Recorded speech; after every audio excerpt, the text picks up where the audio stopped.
უმაღლეს ხელოვნებად ქცეული სანახაობა და მისი უდიდებულესობა. მაყურებელი, წარმატება და წარუმატებლობა, ობიექტური შეფასება და სამართლიანი კრიტიკა. თეატრზე უზომოდ შეყვარებული ადამიანები, სცენაზე და სცენის მიღმა. ავანსცენა. ნიკა წულუკიძესთან და სალომე კასრაძესთან ერთად რადიო იმედზე.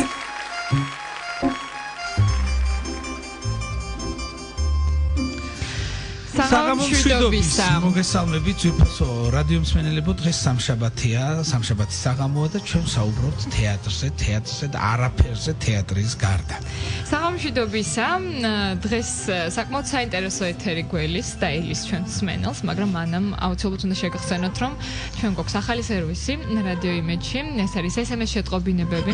თქვენ შეგიძლიათ გამოგზავნოთ მოკლე ტექსტური შეტყობინება ნომერზე 91778 და მოგწუროთ თქვენი შთაბეჭდილებები, რომელსაც ჩვენ აუცილებლად ამოვიკითხავთ პირდაპირ ეთერში ამ სერვისით. ჩვენ უზრუნველყოფს კომპანია SMS კო და დიდი მადლობა ამისთვის. სალომე, ჩვენ დღევანდელ გადაცემას ძვირფასო რადიო მსმენელებო გავყოფთ ორ ნაწილად და ორ თეატრზე ვისაუბრებთ. პირველი ვისაუბრებთ ზაქარია ფალიაშვილის ოპერისა და ბალეტის თეატრზე და მეორე ნაწილში უკვე ვისაუბრებთ ზუგდიდის თეატრში. ძალიან ისე სერიოზული პრობლემა შენობის ავარიულობასთან დაკავშირებით და სწორედ მისი ხელმძღვანელობა ჩაგვერთვება. ახლა კი ჩვენთან სტუმრად არის ბატონი გიორგი ჟორდანია, დირიჟორი და სამხატვრო ხელმძღვანელი, რომელიც სულ ცოტა ხნის წინ, რამდენიმე თვის წინ დაინიშნა საოპერო თეატრში. საღამოშვიდობისა, დიდი მადლობა სტუმრობისთვის. საღამოშვიდობისა, დიდი მადლობა მოწვევისთვის. ბატონო გიორგი, ძალიან რთული თეატრია. მიუხედავად კიდე უფრო ართულებს ამ პროცესს სარემონტო მდგომარეობა, ხო? და ასე გახიზნული რა, თქვენ არ გაქვთ საშუალება რომ თეატრში ითამაშოთ, ხო? აი რა ხდება, პაუზას პოპს თეატრს ვიცით ყველა, მაგრამ რა ხდება ამ შემთხვევაში, თუ თამაშობთ, ეს არის საკონცერტო წარმოდგენები თუ სპექტაკლები. და რამდენი წელია რაც ასეა ოპერის თეატრი, ეცეთ შევახსენოთ. სამწუხაროდ 4 წელია ასე ვართ. აქვე მინდა პატარა რემარკა გავაკეთო, რომ ადვილი თეატრი არ არსებობს. თეატრი ისეთი რთული მექანიზმია. თავისი, ასე ვთქვათ, შემადგენლობით და ასით, რომ მაგრამ სადაც არის გუნდი, ბალეტი, საოპერო დასი, ყველა ასპექტი, კაპელა, ყველა ორკესტრი, ესე რთულეს. ორკესტრი, კამერული ანსამბლები, რა ვიცი, ყველაფერი და ეს არის ძალიან დიდი მექანიზმი, პატარა ხუმრობით პატარა ქარხანას ვეძახით, იმიტომ რომ 600 გასამდე არის ჩვენ წარმოდგენილი, ასე ვთქვათ, ჯერჯერობით და გაზდას ვაპირებთ 154 შტატით გაზდა გვინდა. თუ მოგვეცა ამის ფინანსური შესაძლებლობა, იმიტომ რომ მოგეხსენებათ, ახლა თეატრში უნდა შევიდეთ, უკვე 4 წელია ჩვენ რემონტში ვართ. ეს არის ეს იყო ურთულესი პერიოდი თეატრის ცხოვრებაში. რომ გარდა იმისა, რომ ჩვენ სხვადასხვა ფართები გვაქვს დაქირავებული და გახიზნული ვართ სხვადასხვა ადგილას, ბალეტი სხვაგან არის, ოპერა სხვაგან არის, ბალეტი გრიგოროვის თეატრში თამაშობს ფონოგრამაზე, ჩვენ საკონცერტო კონსერვატორიაში, ასე ვთქვათ, საკონცერტო შესრულებებით ვიფარგლებით მხოლოდ. ეს არის ურთულესი პერიოდი. რეპეტიციები მუსიკომედიის თეატრშია, თვითონ სპექტაკლები გრიგოროვის თეატრში, ბალეტი. ჩვენ კანცელარიაში რეპეტირებთ, ვოკალისტები საერთოდ დარბიან სკოლა, თითო კლას გვაძლევენ სამადლოდ და მოკლედ ვართ ესეთ ძალიან რთულ მდგომარეობაში. მაგრამ აქვე მინდა მსმენელს უთხრა, რომ სამაგიეროდ ეს ლოდინი ფუჭად არ ჩაივლის, იმიტომ რომ ჩვენ გვექნება საუცხოო თეატრი. მინდა ვთქვა, რომ ეს თეატრი იქნება ინტერიერის გულისხმობ თუ ვოკალურ და შემოქმედებით. აი მოდით მიხარით რა იქნება ახალი, რა შეიძლება. ლაპარაკობ უკვე შენობაზე, ლაპარაკობ შესაძლებლობებზე, იმ ტექნიკურ შესაძლებლობებზე, იმ სივრცეებზე, რომელიც თეატრში გამოჩნდა ამ რემონტის პერიოდში. აქვე ყველა მიცის, მაგრამ მინდა კიდევ ერთხელ ვთქვა, რომ ამ სარემონტო სამუშაოებს ასრულებს ფირმა ქართულ, რომელიც ასოცირდება რა თქმა უნდა თითქმის ყველა თეატრი, პრემიერ-მინისტრი, რომელიც ყველა თეატრი, ასე ვთქვათ, ძალიან დიდი საქმე გააკეთა. ანუ სახელმწიფოს არ უჩნდება არც ერთი კაპიკი ეს. ეს არის უნიკალური შემთხვევა, როცა ამას შემოწმენ კოლეგებს ვეუბნები, დიდხანს ვერ ხვდებიან რა. ესეთი ადამიანი არსებობს, რომელიც ამ ყველაფერს ააკეთებს, მე ვთქვი, არსებობს და ჩვენ მართლა გაგვიღიმა ბედი. ამ შემთხვევაში ეს საოცრებაა მართლა. დაწყებული იქიდან რომ აქ ასრულებს სრულ სარემონტო სამუშაოებს, ჩვენ ინსტრუმენტები შეგვიძინა, კიდე უამრავ რაღაცას აკეთებს. ახლა მინდა გითხრათ, რომ სცენა, რომელიც ახლა უნდა დასრულოს, რატომაც ვერ შევდივართ ამდენი ხანი თეატრში, ეს არის რომ სცენის რეკონსტრუქცია ხდება, სრული მოდერნიზაცია ხდება. სცენას ექნება ისეთი ტექნიკური პარამეტრები, რომელიც აქვს მხოლოდ თანამედროვე რამოდენიმე თეატრს, რომელიც ახლა შენდება და ახლა ხდება მისი სოფლიოს გულისხმობ. სოფლიოში კი. ამას ავსტრიული ფირმა ვაგნერი აკეთებს, უბრალოდ მე წარმოდგენაც მიჭირს, მაგრამ უბრალოდ რო არ მენახა ესეთი თეატრი და ესეთი შესაძლებლობები, მას ვერ წარმოვიდგინე 43-ში იცვლება დეკორაციები. ეს არის რეჟისორებისთვის სრულ ფანტაზიის ალბათ ეს იქნება ბრუნავი რაღაც სცენა ამბობა მიდის მოდის რასაც გინდა აკეთებს საოცრებას აკეთებს ამას გარდა ალბათ იქნება რაღაც საუცხო განათება ანუ ეს განათება არაჩვეულებრივი ხმის აპარატურა არაჩვეულებრივი თანამედროვე საუკეთესო იქნება საშუალება პირდაპირ ტრანსლირების სპექტაკლების სოფლიოს ნებისმიერ კინოთეატრში უმაღლესი ხარისხით ასე რომ ნუ არის საოცარი საშუალება და ბატონ გიორგი ადგილების რაოდენობა ხო არ გაიზრდება არა ადგილებს ვერ გავზდით იმიტომ რომ ჩვენ ეს არის ძველი თეატრი ჩვენ უფლებაც არ ქონდა რომ იქ რაღაცა დაგვენგრია და რაღაც გაგვეკეთებინა და მეტაქსეიფსოს ის ადგილები რაც არის ესეთი მოთხოვნა ჩვენ თუ კაი პროდუქცია შევქმნით მე იმედი მაქვს და რაღაც ახალი სივრცეები ახალი დარბაზები მე ვიცი პატარ-პატარა სხვადასხვა სივრცე შეემატება 6 სართულზე გაიხსნა კამერული და რომელიც ჩვენ სარეპეტიციო ოთახი ქონდა გაიხსნა კამერული დარბაზი სადაც შესაძლებელი იქნება კამერული სპექტაკლების ჩატარებაც დაახლოებით 100 კადრზე იქნება და ჩვენ იქ საგამართლებლო პროექტს ვფიქრობთ ბავშვებისთვის რომელსაც ეხლა ვიწყებთ იანვრიდან ახალი წლების მერე ანუ სულ ორი დარბაზი იქნება ორი დარბაზი იქნება მაქამდე ერთიერთადი და კიდე ამას გარდა არის სარეპეტიციო სივრცეები გაიხსნა პირველიდან 0 სართულზე რომელიც არასოდეს არ ქონდა თუ იგეგმება გადახალისება ორკესტრის გადახალისებაში გულისხმობ ახალგაზრდების მიღებას ისიც ყოველთვის ძალიან ბევრი მომღერალი ვოკალისტი მუსიკოსი საკუთარ შემოქმედებას უკავშირებს საზღვარგარეთ ამიტომ იციან რომ ბევრად უკეთესია 10 ჯერ 5 ჯერ უფრო დიდი ანაზღაურება ექნებათ და რა მდგომარეობაშია ახლა შემოქმედებითად თეატრი ძალიან კარგი კითხვაა ერთი მინდა აქვე განვაცხადო რომ იცით ადრე როგორ იყო რა სოლისტი რომელიც აქ უკვე სახელს მოიხვეჭდა მხოლოდ მე ახერხებდა უცხოეთში გასვლას საბჭოთა კავშირის გულისხმობდა იქ ერთეულები ახერხებდნენ დიდ სცენაზე მოხვედრას კონსერვატორიის კლასიდან პირდაპირ ეხლა კონსერვატორიასაც არ ამთავრებენ მე იქ ვიგებ რომ ვიღაცა ქართველი მომღერალია კარგი პირდაპირ აქედან წასული ის რომ ზოგიერთ ისეთი მომღერალი მოვისმინე რომ როიტყვიან აი გასახტად დავრჩი გაუგნებული დავრჩი და მე ეგრევე გავავი კონტაქტი მეთქი როგორც ჩვენთან ჩამოდით ისინი მინდა გითხრათ აქვე რომ აი ეს პატრიოტული მუხტი მათში ძალიან დევს და ეს არის ჩვენი ასე ვთქვათ დიდი სიამაყე იმიტომ რომ მათ შეუძლიათ რომ სარფიან კონტრაქტზეც უარი თქვან და ჩვენთან ჩამოვიდნენ პრაქტიკულად უსასყიდლოდ კი ჩამოვიდნენ და იმღეროთ ისეთი სურვილი აქვს რომ თბილისში გამოჩნდნენ თბილისის პუბლიკა მაინც არის ძალიან მოთხოვნი, ძალიან გზნობიარე და საკმაოდ სამართლიანი და მე სწორედ იმის ეს მაძლევს იმის საფუძველს, რომ ის მომღერლები, რომლებიც არიან წასული ჩვენთან, არა მარტო მომღერლები, მოცეკვავეები, ბალერინები, უამრავი სხვათა შორის ფინანსური სიდუხჭირის გამო მიდის, აქვე მინდა აღნიშნო და ყველას უთხრა, რომ ფინანსურად ძალიან უჭირს თეატრს. არის საკმაოდ საერთოდ ოპერა და ბალეტი არის ძალიან ძვირი სიამოვნება. ჩვენ თუ ქვეყანაში გვყავს ფაქტორი. იცით, მაგრამ ეს არის აუცილებლობაც, სულიერი აუცილებლობაც, იმიტომ რომ ოპერა რეალურად გასაკვირველია, იმიტომ რომ ჩვენ ოპერა არის ერთგვარი ცენტრი, მუსიკალური თეატრალური ცენტრია, როგორც გეოგრაფიულად ისე და ყველანაირად, ამიტომ ამას მართლა მოფრთხილება ჭირდება, მართლა კონცენტრირება მთელი ყურადღების. 2009 წელს, როდესაც გამიღიმა ბედმა და ლასკალაში დავესწარი ანიტა რაჭველიშვილის ანიტა ვფიქრობდი ახლა ნიკო იმღერა იქ რომ გაიგეს რაღაცა იქ ქვევით არის მაღაზია სადაც მუსიკალური ნივთები იყიდებოდა რომ გაიგეს გვექნება ეს მაღაზია სხვა აი ძალიან მნიშვნელოვანია იმიტომ იქ ის მუზეუმი თვათვარიელები და გირთავდნენ სხვადასხვა მომღერლების არიებს და გასმენდნენ რომ თქვი რომ ქართველი ვარ მეც ის ქალი გამყიდველი და ეს თარჯიმანმა მითხრა რომ გეუბნეო რომ საქართველოს ხმათა საბადოაო და აი ამ საბადოს უფრთხილდებით და არიან ამ საბადოს მებადეები რომ სურვილს გამოთქვავენ რომ დარჩნენ ჩვენთან და იმ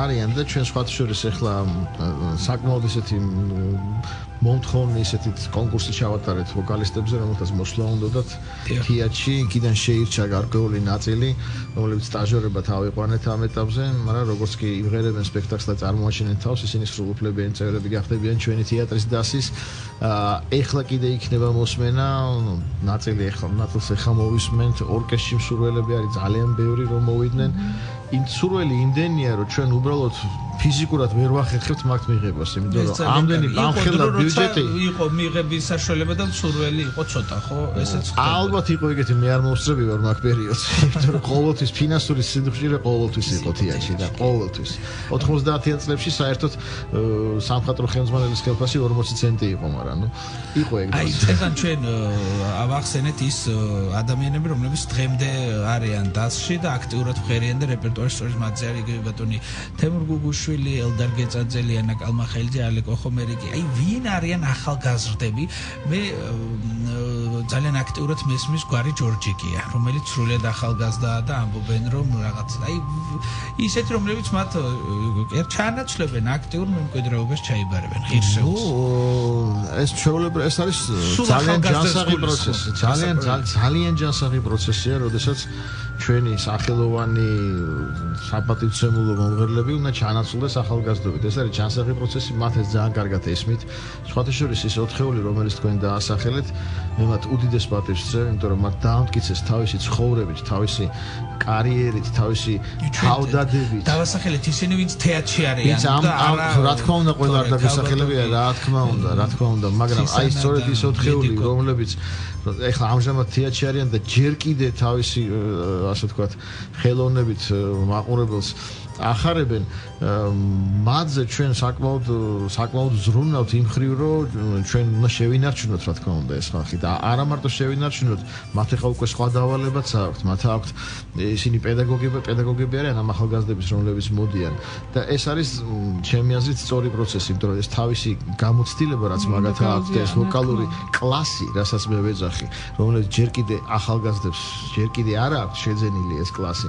ამ კლასის დაუფლებაში სწორედ ესენი უნდა დაეხმარონ. იმიტომ რომ ის ვოკალური სკოლა, რომელიც ჩვენ გვაქვს, რა თქმა უნდა, უკეთესი და უკეთესი გვინდა, საკმაოდ კარგი გვაქვს, მაგრამ უკეთესი გვინდა, იმიტომ რომ ეს ახალგაზრდები რომ მოდიან, მათ ბევრი აქვს ჯერ კიდე სასწავლი, კონსერვატორიაში არ აქვს ის გამოცდილება და ის ცოდნა შეძენილი, რაც საჭიროა თეატრში სცენაზე დასადგომა. ამდენად აქვე ისმის სხვათა შორის ერთი ძალიან კარგი საკითხი, რომელიც აი მოყვა სწორედ აი ბუნებრივად ჩვენ იმას წამყვან თეატრებში არის ესეთი აკადემიები რა, რომელიც სწორედ იმას ემსახურება, რომ ახალგაზრდები, რომლებიც მოდიან უმაღლესი სასწავლებელიდან, ისინი პირდაპირ სცენაზე ვერ შეაბიჯებენ, იმიტომ რომ მათ ჯერ კიდევ სჭირდება სწავლა. აი ეს საკითხი მე დასმული მაქვს და არ ვიცი როგორ განვითარდება პრობლემები, მაგრამ ყოველ შემთხვევაში ის ხალხი, რომლებიც ჩვენ გვყავს, აი სწორედ ეს სახელოვანი მომღერლები, უმაღლესი კლასის მომღერლები, სწორედ მათ უნდა ითავონ და არა მარტო მათ, არამედ მოწვეულებმაც სხვაებიც უნდა მოვიწვიოთ, რომ აი ეს ახალგაზრდობამ თამამად შეაბიჯოს სცენაზე, იმიტომ რომ სწორედ ეს გზა მათ თვითონვე გაიარეს. მაშინ ჯერ კიდე საოპერო სტუდია ძალიან კარგად მუშაობდა და კარგი ის იყო. კარგი საფუძველი იყო, კაი ტრამპლინი იყო მათ სცენაზე შესასვლელად. დიახ, ბატონ გიორგი, მოდით ჩვენს მსმენელს ვუთხრათ, როდისთვის იგეგმება ამ ოპერისა და ბალეტის თეატრის ესეთი გრანდიოზული გახსნა და ტრადიციულად აბესალომ და ეთერით გაიხსნება ალბათ სეზონი. აუცილებლად გაიხსნება აბესალომ და ეთერით, არა მარტო აბესალომ და ეთერით, არამედ იქნება საბალეტო სერიოზული სპექტაკლი, რომელიც ხა ჯერ ჩამოყალიბების სტადიაში ვარ, ჯერ არ ვიცით რა იქნება, რა დაიწყება. იქნება აუცილებლად გალა კონცერტი ჩვენი ვარსკვლავების, რომელიც საკმაოდ ბევრი სოფლის სხვადასხვა წერტილიდან ჩამოვლენ. რა თქმა უნდა. ეს იქნება გრანდიოზული. იმღეროს ბატონ თემური ალბათ ხო? ნახოთ, ყველაფერი წინასწარ მე არ მინდა მოვლენებს წინ გავუსწრო, ასე რომ ბევრი რამე იქნება. ეს იქნება მთელ სეზონს ჩვენ გახსნის სეზონს ვეძახით. ეს 163 სეზონი იქნება საზეიმო სეზონი, იმიტომ რომ ნებისმიერი სპექტაკლი, ნებისმიერი ღონისძიება, რაც ჩატარდება, ეს იქნება მიწვნილი გახსნისადმი. ეს ესეც არის ყველა თეატრებში, იმიტომ რომ ამხელა წვდომა არის 4 წლიანი, რომ არაფერი თეატრი არ აქონია. სპობს ეს ანადგურებს განსაკუთრებით ახალგაზრდებს. რა თქმა უნდა. აი პროფესიონალებს უკვე ხანდაზმულ ხალხს მათ რაღაც შენარჩუნების ისინი აქვს, რა ქვია, უნარი აქვს. მაინც ის სცენა ისეთი გადაჩვევა. ის ნამდვილად რომ მას პაუზა ქონდა. რა მინდა იცით გითხოთ. მე როგორც სიაცოდნის განმსახედან გეტყვით, მგონია რომ ძალიან დიდი პრობლემა არის ეს სურაში საოპერო კუთხით გულისხმობ. იყო რამდენიმე ისე ძალიან საინტერესო დადგმა ბოლო პერიოდში, ბატონი გიზო ჟორდანია, ბატონი მიხეილ თუმანიშვილი. აი ვინ მუშაობენ ახლა თქვენს თეატრში და სამომავლოდ ვისთან აპირებთ ურთიერთობას, რომლებიც დადგავენ სპექტაკლს? ჩვენ აი ახლა ამჟამად ვმუშაობთ საგანგებო რეჟიმში. ჩვენ არ გვყავს, ასე ვთქვათ, შტატში დამდგმელი, ჩვენ გვყავს ორადორი რეჟისორი, რომლებიც, ასე ვთქვათ, ინარჩუნებენ სპექტაკლებს, რომელიც ჩვენ ახლა გვაქვს. ჩვენ ახლის მოწვევის საშუალება ამჟამად შტატში არ გვაქვს. და საერთოდ საოპერო თეატრში ნაკლებად ყავთ ხოლმე შტატში, ასე ვთქვათ, რეჟისორები, განსხვავებით დრამატული თეატრებისგან, სადაც იქ წამყვანი ფიგურები არიან. როგორც წესი იწვევენ ასე ვთქვათ, თითოეული პროექტისთვის. ეხლა განსაკუთრებულ რეჟიმში მუშაობ და ეს გულისხმობს იმას, რომ უამრავი ძალები, ჩვენ ტექნიკური, აქვია, თანამშრომლები, ტექნიკური დასი, სადადგმო დასი, გამეათედებული ყავს შტატები. იმიტომ რომ უბრალოდ თეატრი რახან არ ქონდა, ჩვენ მათ ვერ ვინახავდით სამწუხაროდ. და ეგეც არის უდიდესი პრობლემა, იმიტომ რომ ჩვენ ახლა თეატრს რო გავხსნით და თეატრი რო სრული წარმადობით დაიწყებს მუშაობას, ამიტომ გჭირდება სწორედ ზემოთ რო ვახსენე 154 შტატი, იმიტომ რომ ეს არის ის ხალხი, რომლისგანაც ახლა ჩვენ დაცლილები ვართ. გასაგებია.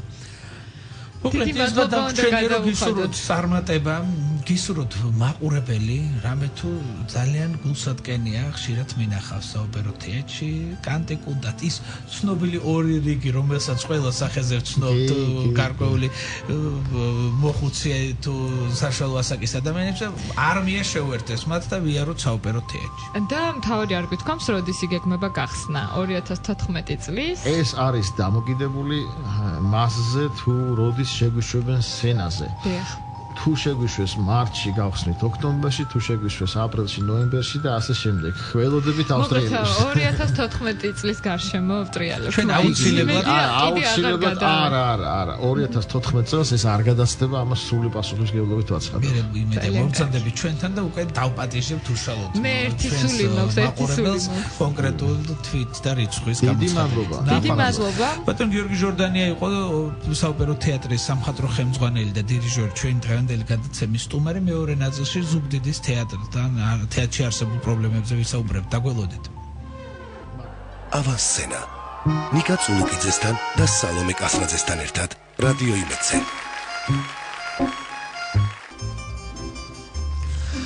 დაგიბრუნდით ისევ ძვირფასო რადიო მსმენელებო და რასაკვირველია ან სცენა ყოველ გადაცემაში ცდილობს გააშუქოს კონკრეტული რეგიონალური თეატრის ბედი და ვისაუბროთ მაშინ, როდესაც სასიხარულო პრემიერა არის ხოლმე სალომე და მაშინ როდესაც სერიოზული პრობლემის წინაშე ვდგავართ ჩვენც და თეატრიც. რა თქმა უნდა, ახლა ჩვენ პირდაპირ ეთერში გვერდება ზუგდიდის დრამატული თეატრის დირექტორი ქალბატონი მაია კალანდია.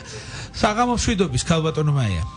საღამომშვიდობისა ბატონო ნიკა, მივესალმები რადიო იმედის მსმენელებს და უღრმეს მადლობას გიხდით, რომ სატკივარი, რომელიც მართლაც არ არის ჩვენი მარტო სატკივარი, გულთან ახლოს მიიტანეთ და გააცნობთ ყველას, ვინც ამ წუთას უსმენს რადიო იმედს. ქალბატონო მაია, უნდა აღინიშნოს, რომ თქვენი თეატრი შემოქმედებითად ძალიან ისეთი აქტიურია, დასახელდა კიდევაც შოუქეიზზე, საერთაშორისო ფესტივალზე, მე მგონი ერთადერთი სპექტაკლი იყო, რომელიც მოხვდა რეგიონალური სპექტაკლებიდან, თუ არ ვცდები და შემოქმედების მიუხედავად სერიოზული პრობლემები გაქვთ შენობასთან, ხო?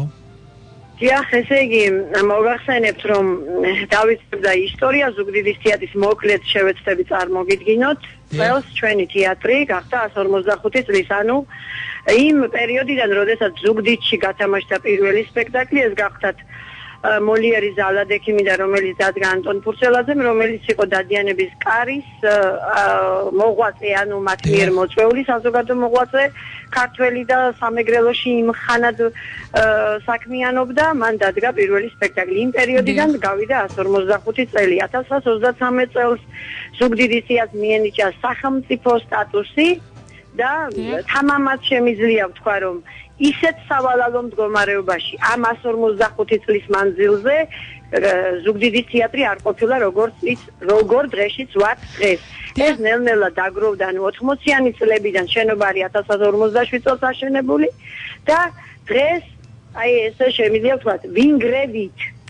მოგესალმებით, როდესაც ურუჯის დაჯილდოება იყო. დიახ.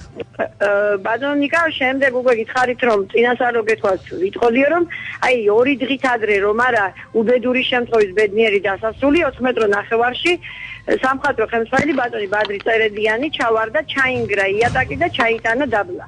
გრევა გრძელდება უკვე წინა შესასვლელი გადავკეტეთ და მიუხედავად იმისა, რომ მიმდინარეობს რეპეტიციები, ნახეთ, ყინვა და -5 გრადუსი და ამ სიტუაციაში თამაში და რეპეტიციები ჩვენთვის ბუნებრივი და ჩვეულებრივია, მაგრამ მე ბადრის ვუცხარი, რომ როგორც დირექტორი და პასუხისმგებელი პირი თითეული ადამიანის უსაფრთხოებაზე იძულებული გავხდები თქვა, რომ ჩვენ დავხურავთ თეატრ იანვრიდან. ამ წუთას მიმდინარეობს რეპეტიციები შვაცის სოფლის დედოფალ გრამთ, მაგრამ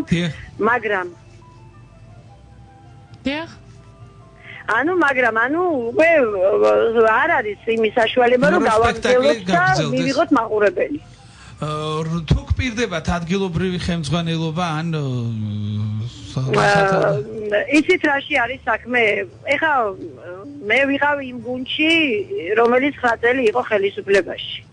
მქონდა პრეტენზიები და ვეუბნებოდი და ვამბობდი და არავინ არ მომისმინა, ასე ვთქვათ, ბოლოს ოდესაც 12 წელს არჩევნების წინ ჩამოვზარდა ბატონი ნიკარურვა და შეგვიდა, რომ ჩვენ აუცილებლად გავარემონტებთ და ეს ნათქვამიც და ის ხელისუფლებას წავიდა. ერთი წელია შამთ ამ საკითხს და მადლობა უნდა უთხრა, იმიტომ რომ ახალ ხელისუფლებას ადგილობრივს, იმიტომ რომ ორჯერ გაგვიზარდა ბიუჯეტი, სადაზმო ხარჯი, ხელფასები და ასე შემდეგ. დავდეთ გადახურვის პროექტი და ტენდერი გამოცხადება ალბათ სავარაუდოდ იანვრის თვიდან, მაგრამ ყოველ შემთხვევაში ჯერჯერობით კონკრეტული რომ ბიუჯეტი ჩაიდო მომავალი წლის ბიუჯეტში რომ თეატრი გარემონტება, ყოველ შემთხვევაში მე ამის შესახებ არაფერი არ ვიცი. და კავტომაია, ახლა რა მდგომარეობაშია თეატრის შენობა და ანუ თქვენ გვინდა რომ უფრო კონკრეტულად მოგვიყვეთ, რა მოხდა შენობაში, რა დაზიანებები აქვს? ეხლა გეტყვით, ანუ მთლიანობაში თეატრს გარდა დარბაზის, ანუ ტერიტორიისა აწვიმს ყველგან. აწვიმდა წინა ფასად, სადაც განლაგებული იყო მცირე სარეპეტიციო დარბაზი, სადაც ამჟამად არის არქივი მოთავსებული და იმ არქივის რაღაც ანუ ისტორიას ვაკეთებდა ბატონი ბადრი წერედიანი, როდესაც მიყვებოდა კედელს და სურათებს ათვალიერებდა, როგორც ფილმებში გინახავთ, ჩაიტანა, ჩავიდა, ჩაწვა იატაკი და ჩავიდა პირველ სართულზე. და როდესაც ატყდა კივილი ერთიანობი, ვერც მიხსი რა ხდებოდა. მთლიანად ეხა მიყვა ეს ზოლი და მთლიანად ანუ შესასვლელი არის ავარიულ მდგომარეობაში, ჩაწვა და ჩამოსული არის იატაკი. გამოსასვლელი არის ყველა კარ-ფანჯარა. არ საერთოდ არ ზღიც იმაზე საუბარი, რომ არ არის განათება, დამონტაჟებული არის 1956 წელს. და აღმოვაჩინე თეატრის არქივში დოკუმენტი, რომელიც არის 1972 წელს საბჭოთა კავშირის თეატრების ტექნიკური დათვალიერების საბჭოს მიერ დადებული, სადაც შავით თეთრზე წერია, რომ მოძველებული არის თეატრის განათება და საჭიროებს განახლებას და დღესაც ჩვენ 72 წელს დაწუნებული განათებით მუშაობთ. ანუ ეს არის ანტიკვარი, რომლის გავსი ყოფილი საბჭოთა კავშირის ტერიტორიაზე არც ერთ თეატრს არ აქვს. ამის შესახებ ყველა განათებელმა და აბსოლუტურად ყველა ადამიანმა იცის, ვინც კი ერთხელ შემოსულა ზუგდიდის თეატრში. ანუ ჩვენზე უარეს მდგომარეობაში საქართველოში არც ერთი თეატრი არ არის. ჩვენ ქვია ვინგრევით და არ ვიცი ალბათ რომ დავინგრევით მე რა გვეშველება. დიდი მადლობა კავტომაია იმისთვის რომ ჩაგვერთეთ პირდაპირ ეთერში და იმედია მალე გამოსწორდება. პრინციპში ეს პრობლემა აღარ ქვია, ამას მართლა ჭირდება რემონტი. აი სწორედ ის ადამიანი ჩაგვერთვება ახლა ეთერში, ვინც ჩაიტანა სამწუხაროდ ნანგრევებმა სამხატვრო ხელმძღვანელი, რომელსაც დადგა არაჩვეულებრივი სპექტაკლი სალომე და აი წეღან თქვი კიდევაც რომ სწორედ მოკლე ნუსხაში მოხდა თბილისის საერთაშორისო თეატრალურ ფესტივალზე კრიტიკოსთა არჩევით. ბადრი წერედიანი გვერდება. საღამშვიდობის ბადრი. ნიკა გამარჯობა, მოგესალმებით. ძალიან დიდი მადლობა რომ ზუგდიდის თეატრს დაუთმეთ ამ ხელად რომ ვისმენ, რა თქმა უნდა და აი ბადრი აბსოლუტურად ვიყვალიცინებ, აბსოლუტურად აი გასაგები არის იგივე თეატრის დირექტორის ეს დამოკიდებულება. ჩვენ ფაქტიურად ვართ მდგომარეობაში, როდესაც თეატრის ფიზიკური გადარჩენა არ გადარჩენა არის როგორც შენობა, რომ რაც შეეხება დასი აი როგორც ბატონმა ნიკამ აღნიშნა, დასი ფორმაში არის და პირიქით შეუძლია ძალიან ბევრი გააკეთოს, აქ ამისი პოტენციალი სწორედ ეს გვაინტერესებს ბადრი. რომ აუცილებლად ეშველება ამ პრობლემას, ვინაიდან მახმარმებულება დღეს არც ერთი თეატრი, რომელიც შეიძლება ამდენად ცუდ მდგომარეობაში იყოს. მე ყველა თეატრი ნანახი მაქვს, ყველა თეატრს მქონია ურთიერთობა და შემიძლია თამამად თქვა, რომ ნიკა იცი რომ მე თვითონ არ ვარ ზუგდიდელი, აქ ჩამოსული ვარ და ესე იგი არ ვიცი ჩემი მეორე ოჯახია უკვე, იცი როგორ ხდება ეს და უბრალოდ ძალიან ეს ხალხი არის გმირები ამდენი წლის განმავლობაში ამ პირობებში იმუშავეს. აი ახლაც რეპეტიციები გვაქვს როგორც ქალბატონმა მაიამ ბრძანა მეზადებით პრემიერისათვის და შემართება არის სახებების ისეთი რომ უბრალოდ არ შეიძლება ეს სახებები მიატოვო და არ შეიძლება რომ ამ სახებებს არ კონდეთ ის თეატრი რომელსაც ემსახურებს მთლიანად რეგიონი და მთლიანად ქალაქი ზუგდიდი. ბადრი, ძალიან საინტერესოა შემოქმედებით პროცესიც რო ვთქვა, ორი სიტყვა რა სპექტაკლს უშვებს თეატრი და რა იქნება სამომავლო გეგმებში რეპერტუარში.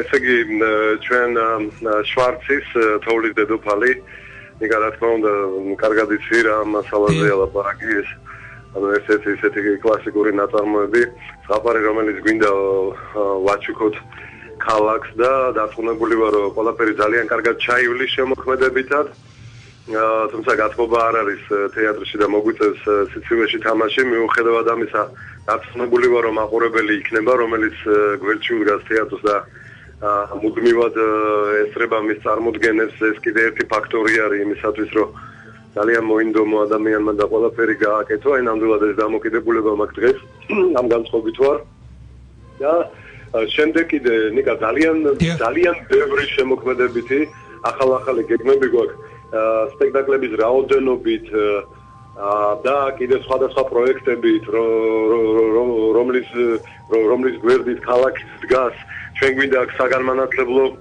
მხარეს ცალკე შევეხოთ ცალკე აუცილებლად აღდგეს სარეპერტუარო განრიგი თეატრის და იყოს როგორც უბრალოდ თაობისათვის, ასევე მოზარდებისათვის, იმიტომ რომ მოგეხსენება რომ თეატრი დღეს ზუგდიდის თეატრი არის მარტო ერთადერთი თეატრი და მას ანუ აითვისებს ის ახალგაზრდებს, ესე ვთქვათ, სკოლის ასაკის მოზარდებს სტუდენტებს, რომლებიც ისედაც დადიან თეატრში შევთავაზოთ მათ ახალ სპექტაკლებს, ასევე ჩვენ გვინდა აღვადგინოთ თოჯინური წარმოდგენები, რომლებიც იყო ამ თეატრში და ეს ყველაფერი აბსოლუტურად განხორციელებადი არის შემოქმედებითად. მე ამაში დარწმუნებული ვარ. თავარია რომ აუცილებლად უნდა გადაწყდეს სასწრაფოდ თეატრის შენობის პრობლემა, იმიტომ რომ არ ვიცი სიტყვებით კიდე ძალიან ძნელია გადმოსცენ ამდენად სავალალოა ამ ხრივ თეატრის მდგომარეობა. ჩვენ წარმატება გვინდა გისურვოთ და ნამდვილად თქვენ ხართ ის ხალხი, რომელსაც აუცილებლად გჭირდებათ ხელშეწყობა, რომ გემოვნებიანი ღირსეული პროდუქტი შექმნათ. დიდი მადლობა რომ ჩაგვერთვე მოიცალეთ ჩვენთვის ბადრი წერედიანი გვერდებოდა. ზუგდიდის თეატრის სამხატვრო ხელმძღვანელი. მე და სალომე გემშვიდობებით მომავალ სამშაბათამდე ბედნიერებასა და ჯანმრთელობას გისურვებთ თეატრში. ნახვამდის. უმაღლეს ხელოვნებად ქცეული სანახაობა და მისი უდიდებულესობა. მაყურებელი, წარმატება და წარუმატებლობა, ობიექტური შეფასება და სამართლიანი კრიტიკა. თეატრზე უზომოდ შეყვარებული ადამიანები, სცენაზე და სცენის მიღმა. ავანსცენა. ნიკა წულუკიძესთან და სალომე კასრაძესთან ერთად რადიო იმედზე.